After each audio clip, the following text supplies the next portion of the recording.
বলছি কালকে তো জেঠুমনির জন্মদিন না? ঠিক তো, আমার মাথা থেকে একদম বেরিয়ে গেছে, বাট তুই কি করে জানলি? আরে ছোট কাকি আর মিশকার সাথে কথা হলো, ওরাই বলল। শোন, আমি আজকে রাতে 12টা নাগাদ একটা কেক নিয়ে যাব, জেঠুমনিকে সারপ্রাইজ দেব। বাকি সব কিন্তু তুই রেডি করে রাখবি, তোর দায়িত্ব, সবাইকে জাগিয়ে রাখবি। ওকে ওকে, তাই হবে। বাট তোর তো দেখছি কাকিমণি আর বৌমনির সঙ্গে বেশ ভালো বন্ধুত্ব হয়েছে, খুব সামলে কিন্তু। দেখ রেহান, ওদের সঙ্গে আমার স্টেটাস মিলে, ক্লাস মিলে, ওয়েভলেন্থ ম্যাচ হয়, সেই কারণেই বন্ধুত্ব হয়েছে। But sorry to say Rehan, তোর বউয়ের সঙ্গে এই বন্ধুত্বটা হওয়া কোনোদিনই পসিবল নয়।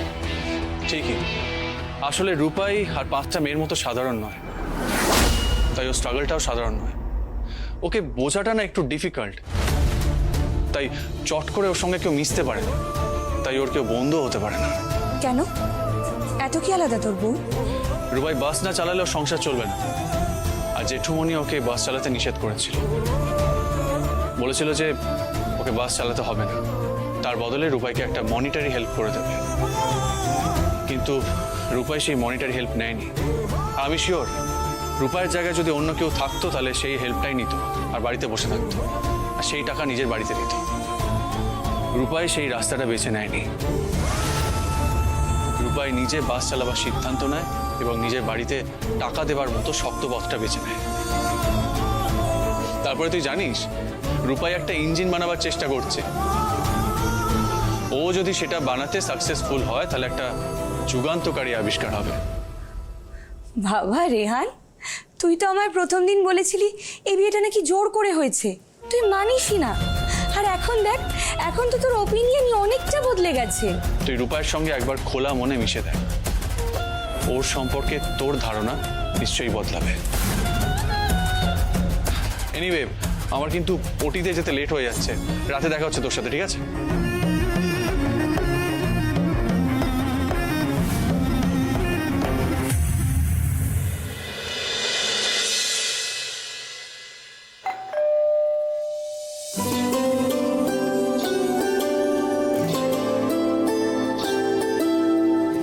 এসছিস?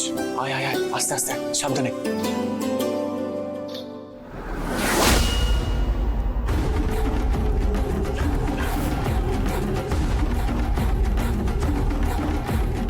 এটার ব্যবস্থা হয়ে গেছে, পিছনে একটা বাইরে থেকে তালা মার, যাতে কেউ বেরোতে না পারে। মধু, কেকটা কিন্তু খুব সুন্দর হয়েছে। Thank you very much. Rehan, আমি সত্যি খুব টেনশনে ছিলাম তোর পছন্দ হবে কিনা। I am glad you liked it. কই দেখি দেখি কেকটা। কি দারুণ কেকটা এনেছে না মধু। দেখ, এত বড় ডাক্তার, ওর কিন্তু কোনো অহংকার নেই। হ্যাঁ, আমাদের সঙ্গে কেমন মিলেমিশে পুরো এবাড়ির একজন হয়ে গেছে। এই যে মিষ্টি মেয়ে একটা। মালতী, এটা রেখে দিয়ে আসো। তোমরা তো আসল খবরটাই জানো না। মধু আমার ছোটবেলার বন্ধু, আমরা ক্লাস 11-12-এ একসাথে পড়তাম। আর উনি সেটা ভুলেই গেছিলেন, আমাকে চিনতেই পারেননি জানো, আমি মনে করালাম তাই। সে কি? তা রেহান, রূপাইকে বলেছো মধু তোমার প্রাণের বন্ধু? ও হ্যাঁ রেহান, তুই রূপাইকে জানিয়েছিস? প্রয়োজন পড়লে ঠিক সময় জানাবো। আরে না না, কেক কাটার ব্যবস্থা করো তাড়াতাড়ি। আরে যেটুকুনি এক্ষুনি ঘুমিয়ে পড়বে, নাহলে বুঝতে পারছো?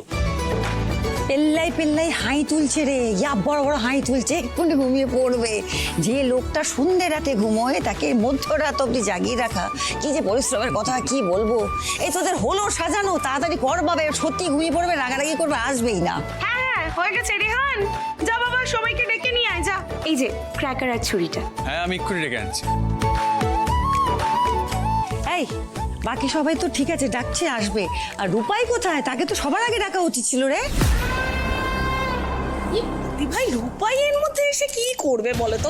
ও এসবের মর্ম বোঝে? ও কোনোদিন কারোর 12টার সময় জন্মদিনে কেক কেটেছে? হ্যাঁ, রূপাইয়ের আশা মানে কি বলো তো? এক বালতি দুধে এক ফোঁটা চোনা। আচ্ছা, ও এক বালতি দুধে এক ফোঁটা চোনা, এক্ষুনি হবে তোমার আচ্ছা করে তুলো ধোনা।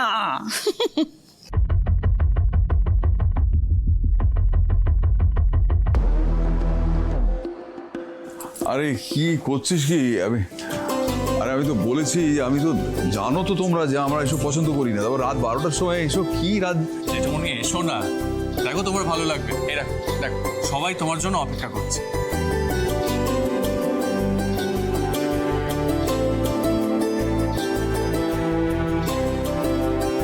বড় খোকা দেখ, সবাই মিলে তোর জন্য কি দারুণ সারপ্রাইজের ব্যবস্থা করেছে দেখ। সারপ্রাইজ দিয়েছে না আমাকে অসম্ভব একটা এম্বারাসমেন্টের মধ্যে ফেলে দিয়েছে। মানে আমি তো ভাবতেই পারছি না যে যা জীবনে কোনোদিন করিনি, রাত 12টায় ঘুম থেকে উঠে ওই বিদেশি কায়দায় কেক কাটবো, এই তো কল্পনার বাইরে। এই এখন এই কি জেনজি না কি সমস্ত হয়েছে, এই সেই সব কালচার এখন এই বয়সে অ্যাডাপ্ট করতে হবে। দেখেছো, আমি ঠিক ধরেছি, তোমার না গভীর অসুখ করেছে। এই যে বয়স বাড়লে খিটখিট খিটখিট করে না, সেই অসুখটাই করেছে। আবার 1 বছর বয়স এবারে বেড়ে যাচ্ছে, বুঝতে পারছো? আরো খিটখিট করবে তুমি। তুমি কি করে দাঁড়াও, চুপটি করে দাঁড়াও তো। আচ্ছা দেখো, এই যে জেনজিরা তোমার জন্য একটা রাত দুপুরে একটা কেক এনে এত সুন্দর করে সাজিয়ে এত অ্যারেঞ্জমেন্ট করেছে, তুমি কোথায় একটা আনন্দ করে কেক কাটবে তা না মুখটা বেজার করে দাঁড়িয়ে আছো। শোনো, আজকাল যে কোনো বাড়িতে যাও, দেখবে যে এই সমবয়সী তো এইসব কম বয়সী ছেলেমেয়েরা তারা কেউই বাড়িতে নেই, সব বিদেশে পড়তে চলে গেছে, নয়তো বিদেশে চাকরি করছে, সবাই নিজের নিজের লাইফ নিয়ে ব্যস্ত। গুরুজনেরা তো বরঞ্চ কমপ্লেন করে যে তাদের সঙ্গে কোয়ালিটি টাইম কাটাচ্ছে না বাচ্চা ছেলেমেয়েরা। তুমি পেয়েছো এমন একটা পরিবেশ যেখানে বাচ্চা বাচ্চা ছেলেমেয়েরা তোমার জন্য ভাবছে, তোমাকে সম্মান করছে, গুরুত্ব দিচ্ছে, তুমি তাদের কদর করবে, তারা খিট খিট খিট খিট করে যাচ্ছে। তুমি কাটো কাটো, কেক কাটো। স্বীকার করছি, হার স্বীকার করছি, তোমার অকাট্য যুক্তির কাছে আমার সমস্ত বাধা, এই সিনিয়র অ্যাডভোকেট অবিনাশ মল্লিকের সমস্ত এতদিনের প্রাচীর ভেঙে টুকরো টুকরো হয়ে গেল। আমি হেরে গেলাম, তবে এই হারার মধ্যে একটা আনন্দ আছে, ভালো লাগছে, সত্যি বলছি, ভালো লাগছে। তোমাদের অনেক অনেক ধন্যবাদ, অনেক অনেক আশীর্বাদ।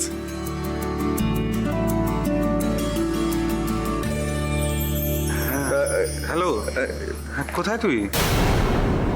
ই বাবা, না না চাপ নেই, আমি জেঠুমনিকে বুঝিয়ে বলছি, তুই সাবধানে উঠে কর, ঠিক আছে? বেস্ট অফ লাক, সাবধানে ফিরিস।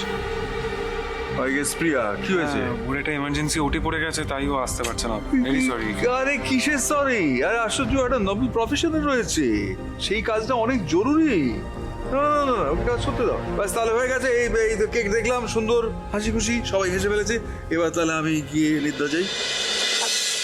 এই নিন জেঠুমনি। কেকটা কাটুন, আমি এনেছি কেকটা, কাটুন। বড়দা, ওই মধু কিন্তু আমাদের এই রেহানের সঙ্গে এক স্কুলে পড়তো, বন্ধু।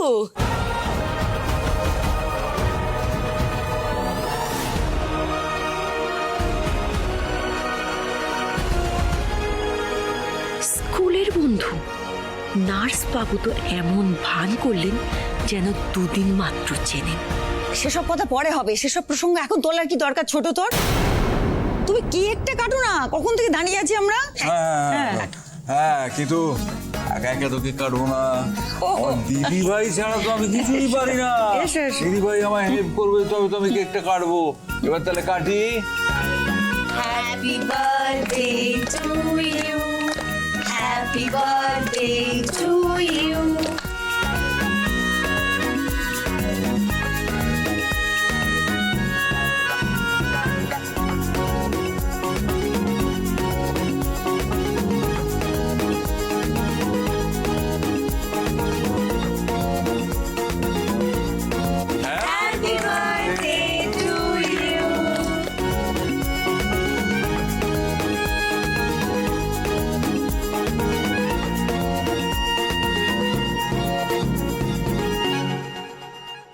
বড় খোকা, বড় বৌমাকে একটু খাইয়ে দে। রক্ষা করো, আমি 10টায় ঘুমিয়ে পড়ি, তোমার বৌমা হয় 12টা পর্যন্ত জাগিয়ে রেখেছে। এই ঢের, সব হয়ে গেছে, কেক কাটা হয়ে গেছে, সবার হাসি মুখ, সবাই আনন্দ করেছে। আমার জন্মদিন পালনে আমিও আনন্দিত, আনন্দ মুখরিত। এবার আমার বিদায়। আরে চললাম বলে হলো? টাটা বাই বাই কিসের? হ্যাঁ শোনো, আসলে তোমার মতন লোককে এতক্ষণ জাগিয়ে রাখা, তারপর রাত 12টার সময় হাসি মুখে কেক কাটানো, এটা তো আমার জন্য একটা অ্যাচিভমেন্ট না? তুমি আমাকে কেক খাওয়াও না খাওয়াও খিটখিটে বুড়ো, আমি তো তোমাকে কেক খাইয়েই ছাড়বো। এখন দেখো খাওয়াচ্ছি।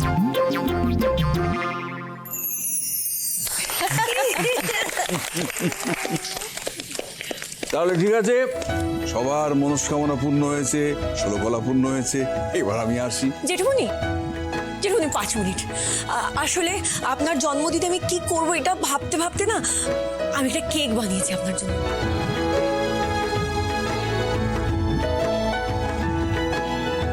আপনি যদি কেকটা কাটেন না আমার ভীষণ ভালো লাগবে।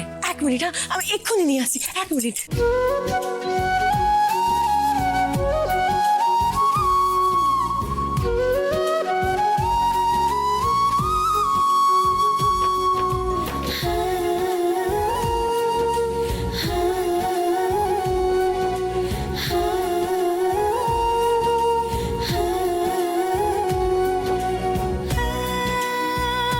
ইসি বাবা, তুমি এরকম একটা সস্তার কেক এরকম একটা সুন্দর কেকের পাশে রাখলে?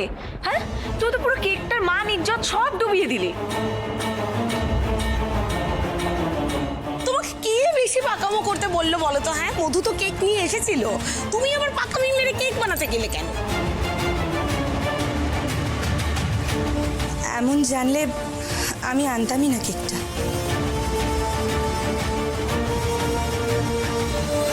সে কি মধুমিতা, অভিমান করছো কেন? মন খারাপই বা করছো কেন? হ্যাঁ, দেখো তুমি যেমন একটা দামি কেক এনেছো, সেই কেক রাত্রির 12টার পরে আমার হাজবেন্ড, যিনি 10টার সময় ঘুমিয়ে পড়েন, তিনি কেটেছেন এবং সেলিব্রেট করেছেন, খুশিও হয়েছেন। মানে সে তো তুমি যথেষ্ট ভালো কাজ করেছো, আর আমরা তোমাকে সম্মানও দিয়েছি তোমার এফার্টকে। তাই বলে রূপাইকে আমরা সম্মান করবো না তা তো হতে পারে না। রূপাই যাওয়ার নিজের হাতে যত্ন করে কেক বানিয়েছে জেঠুমনির জন্য, ওর এফার্টকেও সম্মান দিতে হবে তো। আমার তো মনে হয় জেঠুমনির সে কেকও কাটা উচিত। আরে এই যে মিশকা ছোট, কতবার বলেছি না? হ্যাঁ, রূপাইকে কথায় কথায় খোঁটা দিবি না। আমার কিন্তু সত্যি রাগ হয়ে যাচ্ছে, এবার বলে দিলাম, তোরা মুখ বন্ধ কর। তাছাড়া দেখো, তোমাদের আনা কেকটার সম্মান রক্ষা করার জন্য রূপাই কিন্তু ওর বানানো কেকটা এটার আগে টেবিলে নিয়ে আসেনি। বড় কোকা তোমাদের এই কেকটা কেটেছে, তারপর রূপাই ওর বানানো কেকটা টেবিলে নিয়ে এসছে। তাও অনেক ভেবে চিনতে, যে তোমরা কি ভাববে না ভাববে, অনেক কুণ্ঠা নিয়ে। রূপাই, তোমার এত হেজিটেট করার কোনো প্রয়োজন নেই। কেউ করুক না করুক, আমি জানি জেঠুমনি তোমার কেকের নিশ্চয়ই কদর করবে।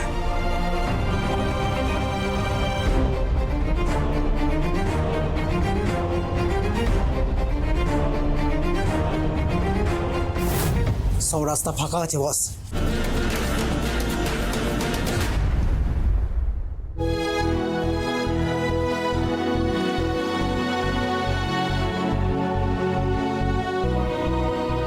বাহ, সেই কেক, ছোটবেলা সে ঘরোয়া কেক। মা, তুমি করতে না ঠিক এরকম কেক ঘরে? এই কেকটা আমি কাটবো, আমি অবশ্যই কাটবো, তবে ওই ওই ওই ওই ইংরেজি গান বাজনা আর দরকার নেই। কি ঠিক বললাম তো? মিললো তো আমার কথা?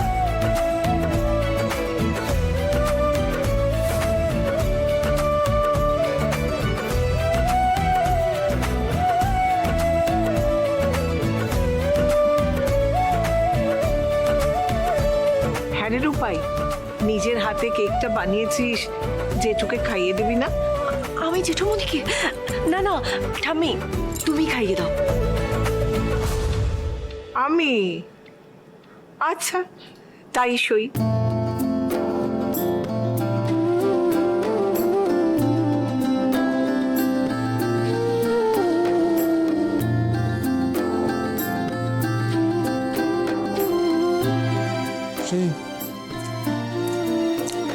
এই কেকটা দারুণ, অসাধারণ। এই কেকটার মধ্যে না আমার ছেলেবেলার স্মৃতিটা লুকিয়ে আছে। সেটা বেরিয়ে এলো। আমার মায়ের হাতের স্বাদ। মাগো, কোথা দিয়ে পাখা চুলগুলো কিরকম উড়ে গেল মা? আমার মনে হচ্ছে আমি সেই তোমার, আমার খুব ভালো, সরি, আমার ভালো লাগছে। বেঁচে থাকো মা, বেঁচে থাকো, অনেক বড় হও। তুমি আমায় হারানোর স্মৃতিটা ফিরিয়ে দিলে মা। খুব ভালো হবে, খুব ভালো হবে। I am very happy.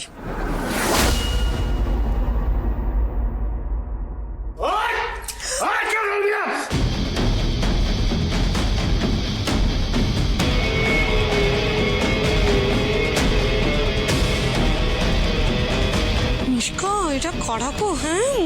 দেখে হাতে বন্দুক নিয়ে ঢুকে পড়েছে, বাবা রে ভগবান। এই তোরা কারা? এই বাড়িতে তোরা কি করে ঢুকলি? কি করে ঢুকলাম সেটা বড় কথা নয়, এখান থেকে কেউ নড়বে না। কেউ যদি চালাকি করো না, গুলি করে দেবো। ওই বাড়ির মেন আলমারির চাবিটা কোথায় আছে? কোথায় আছে? কার কাছে আছে? কে জানে? তাড়াতাড়ি বল, বল তাড়াতাড়ি, নয় কিন্তু গুলি করে দেবো। কোনো চালাকি নয়। ওই এদের কাছ থেকে মোবাইলগুলো নিয়ে নে তো, নিয়ে নে। দিয়ে দাও, দিয়ে দাও, দিয়ে দাও। বের কর, তাড়াতাড়ি, তাড়াতাড়ি বের কর।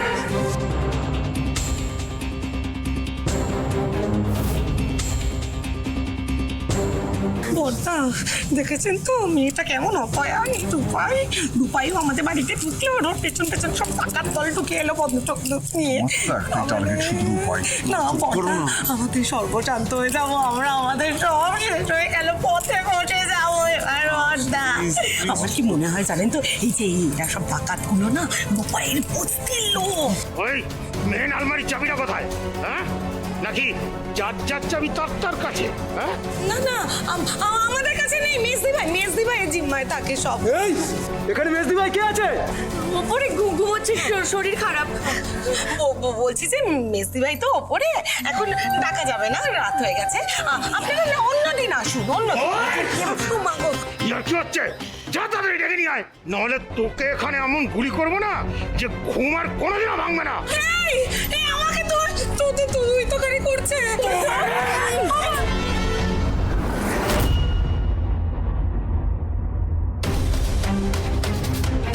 রিহান,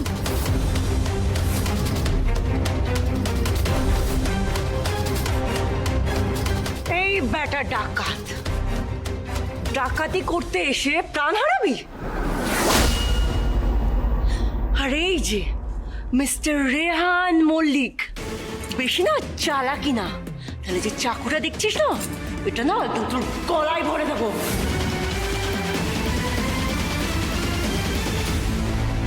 এই রূপাই, কি করছো কি? ও তোমার স্বামী, তুমি তার গলায় ছুরি ধরেছে কেন? কি হয়েছে তোমার? মাথা ঠিক আছে তো? এই চুপ, একদম চুপ, একদম রূপাই করবি না। ওই কর্নারে গিয়ে বস, যা, সবাই মিলে কর্নারে গিয়ে বস। আর এই যে তুই তোর বাচ্চাকে নিয়ে যা, সবার সঙ্গে কর্নারে গিয়ে বস, যা, ওখানে গিয়ে বস, তাড়াতাড়ি যা।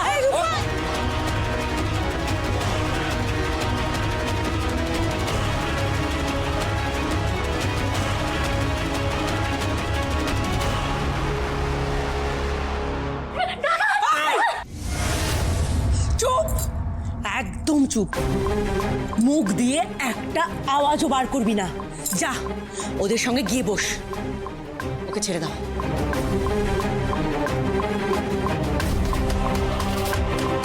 চল। রূপাই, রূপাই, এই একদম না, রূপাই করবি না। কে রূপাই? আমি ডাকাতের রানী। আমি এ বাড়ির বউ সেজে রয়েছি এখান থেকে ডাকাতি করে নিয়ে সবকিছু পালাবো বলে। এদের সব কটাকে এখানে মেরে এখান থেকে সবকিছু নিয়ে পালাবো, আর তার মধ্যে তোমরা ঢুকে পড়লে বাস। আমি কোথায় তোমাদের বাঁচালাম, আর তোমরা আমার খাবার, আমার শিকার কেড়ে নিলে। এটা কি বলছিস তুই? কে তুই? আরে একই লাইনে কাজ করো, অথচ আমায় চেনো না। আরে আমি রূপাই সাহা, ওই পুবপাড়ার বস্তিতে থাকি। আমি সকালবেলা বাস চালাই আর রাতে ডাকাতি করি, ডাকাতি। Night bandit queen. আমি তো এদের বাড়ির উপর কবে থেকে নজর রেখেছিলাম। প্রচুর মাল করি আছে ভাই, কম করে 100 ভরির ওপর গয়না আছে, আর ক্যাশ ফ্যাশ তো একেবারে আলমারির ঠাসা। আমি সবকিছু লুট করে নিয়ে যাব বলেই তো এই ছেলেটাকে, এই যে রেহান মল্লিককে জপিয়ে বিয়ে করেছে।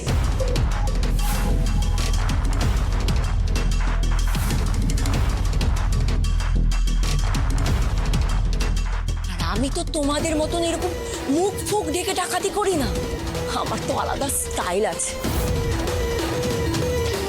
আমি এই জন্মদিন উপলক্ষে কালকে খাবার বানাতাম, আর তাতে ঘুমের ওষুধ মিশিয়ে সব কটাকে খাইয়ে দিতাম। আরে ওই জন্য জানিস তো, ডিনারটা করার পরে না আমার মাথাটা ঝিমঝিম করছে, চোখটা কেমন ঘুমে ঢুলে আসছে না, ওই মিশিয়েছিল ডিনারে। এই বুড়োর জন্মদিনে কেক বানাতে আমার বয়েই গেছে। আমি তো সবার বিশ্বাস অর্জন করবো বলে কেকটা বানিয়েছি। আমি তো ভেবেছিলাম সবকিছু লুটপাট করে নিয়ে পালাবো, আর তার মধ্যে তোমরা উড়ে এসে জুড়ে বসেছো। ঠিক আছে, কই বাত নেই, উড়ে এসে যখন জুড়ে বসেই গেছো, আমার কাছে অনেকটা হেল্প হয়ে গেছে। এবার আমরা একসাথে কাজ করব, যা মাল ওঠাবো তা সবার মধ্যে ভাগাভাগি করে নেব। তুমি 50, আমি 50, বলো ডিল? কি বিশ্বাস হচ্ছে না? আরে তোমাদের সাথে হাত মেলাবো বলেই তো তোমাদেরকে বাঁচালাম, নইলে আমার এই ফলস বর কখন তোমাদের পিঠে ছুরি ঢুকিয়ে দিত। আরে মলটার গায়ে না হিব্বে জোর। বলো ডিল ফিল করবে নাকি? হ্যাঁ, ঢিল ঢিল ঢিল। তুমি কি একাই ডাকাতি করো, নাকি তোমার ফ্যামিলির লোকেরা এর সঙ্গে যুক্ত? এই একদম না ফ্যামিলি তুলে কথা বলবি না, ফলস বর। একদম চুপ করে বসে থাক, নইলে দেখছিস না পুরো ফ্যামিলি এদের এমন অবস্থা করবো না, নার্সিং করতে করতে না তোর হাতের কবজি খুলে যাবে। দেখ রেহান, দেখ দেখ মিললো তো, আমার কথাটা মিললো। বলেছিলাম গরিবের কথা বাঁচি হলে মিলে। দেখ এই মেয়ে যে সে মেয়ে ও এক হাতে মাথা কাটে। দেখ দেখ আজকে দেখ, দেখে নে আমার কথাটা মিললো এতদিন পরে। বড়দা কিছু মনে করবেন না, সেদিন যদি আপনি জেদ করে এই মেয়েকে বরণ করে না তুলতেন না, আজকে এই দিনটা দেখতে হতো না আমাদের। বাবারে চাপ! সুযোগ পেলে একেবারে নাকে কান্না শুরু হয়ে যায়, আর একটা আওয়াজ বের করলে না নলি নামিয়ে দেবো একেবারে। তোমাকে বিশ্বাস করেছিলাম, তুমি গরিব, কিন্তু তোমার একটা আদর্শ আছে, নীতি আছে, তুমি একটা সত্যিকারের মানুষ বলে মনে করেছিলাম। এই মুখে যাই বলি না কেন, তোমাকে আমি কোথাও যেতে দিতাম না।